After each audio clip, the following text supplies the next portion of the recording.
లోక్సభ ఎన్నికల ఫలితాలను తెలంగాణ రవాణా మరియు బీసీ సంక్షేమ శాఖ మంత్రివర్యులు పొన్నం ప్రభాకర్ గారు కరీంనగర్ డీసీసీ కార్యాలయంలో ఎల్ఈడి స్క్రీన్ను ఏర్పాటు చేసుకుని కరీంనగర్ కాంగ్రెస్ పార్టీ నాయకులతో కలిసి వీక్షిస్తున్నటువంటి దృశ్యాలను మీరు చూస్తున్నారు. ఈ కార్యక్రమంలో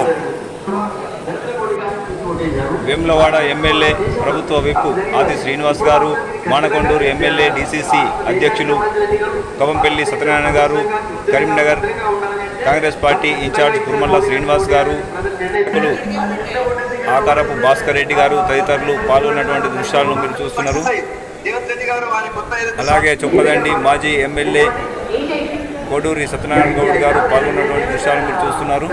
కరీంనగర్లో 7 రౌండ్లు పూర్తయ్యేసరికి బీజేపీ అభ్యర్థి బండి సంజయ్ 85,215 ఓట్ల ఆధిక్యంలో ఉన్నారు. బీజేపీ అభ్యర్థి బండి సంజయ్కి 1,96,360 ఓట్లు పోల్కాగా కాంగ్రెస్ అభ్యర్థి రాజేంద్రరావు గారికి 1,11,145 ఓట్లు పోలయ్యాయి. బీఆర్ఎస్ అభ్యర్థి వినోద్ కుమార్ గారికి 92,827 ఓట్లు పోలవడం జరిగింది. ఇంకా ముందు జరిగే రౌండ్స్ లెక్కింపులో మార్పులు జరిగే అవకాశం ఉందని తెలియవస్తుంది. చూస్తూనే ఉండండి టీడీ న్యూస్ కేఎన్ఆర్. సబ్స్క్రైబ్ చేయండి, షేర్ చేయండి, లైక్ చేయండి.